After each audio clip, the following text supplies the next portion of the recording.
I head back out to Christine because we all know Christine is no stranger to good beer, but until now she's never tried Oyster beer, let alone an oyster, it turns out, until this morning.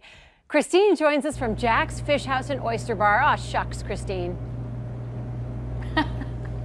Yeah, so we're hanging out here. Sam is now joining us because we tried the oyster beer, but we have to learn a little bit more about these oysters. I've never seen anyone shuck an oyster, but that's what you're going to do this morning for us. How do you shuck an oyster? Right, so I'm going to pop a couple Emerson oysters open for you, which are our proprietary oysters. So each oyster has kind of an opening to get into, and you're just trying to pry open the top shell.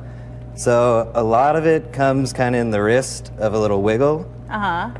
Ooh, oh, well there it is. Pop the top open. Oh, ta-da, that's it? That's not it. Oh. So the oyster's still connected to the shell. Yeah. So you need to slice the heel of the oyster, which is where it's connected into the bottom. You give a nice little flip. Oh.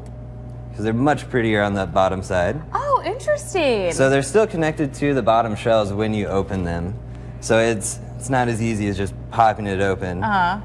You got to make it look good too. And you said the tool that you're using isn't sharp, but where people hurt themselves is when they're trying to, like, you know, open it up. So if you don't get the right spot, mainly it's just kind of it's a hard poke. Ouch. It's nothing that's really going to cut you, but it's not going to feel pleasant. You're making it not seem that bad. However, you didn't trust me with this utensil, so it must be worse than you're saying. Yeah. I've had a fair amount of experience with it, so. Well, no problem. I'll let you take it away. And while you're finishing that off, I want to talk a little bit about seafood. When I think seafood in Kansas City, I kind of scratch my head sometimes thinking, how does that happen, right? Talk to me a little bit about how you guys get such fresh fish, seafood, all that stuff. Well, we have amazing proprietors that supply to us from all over East and West Coast. A lot of people say, how fresh is it when we are in the middle of the United States? Well, we are in the perfect spot to get the freshest East and West Coast seafood because we're right in the middle. So if you're on the East Coast, how fresh is your West Coast? That's a good question. So our big deal is bringing the coast list, or the coast to the coast list. I like it. So it's very, very nice being located where we are and having the proprietors that we do. And especially taking a look at some of the photos that we have, it looks amazing. Your presentation looks so good. Favorite thing on the menu, is it oysters or what seafood is it?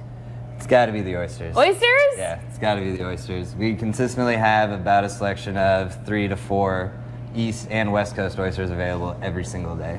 All right, I'm convinced. Okay, so we opened them up, but I'm going to try one coming up, which means we're going to kind of get them prepared, dress them the way I guess everybody does, or the way most people do, and talk about a contest they have coming up. Alexis, I've heard hot dog eating contest, but we're talking oyster eating contest. Oh, are you going to enter, Christine? Coming up.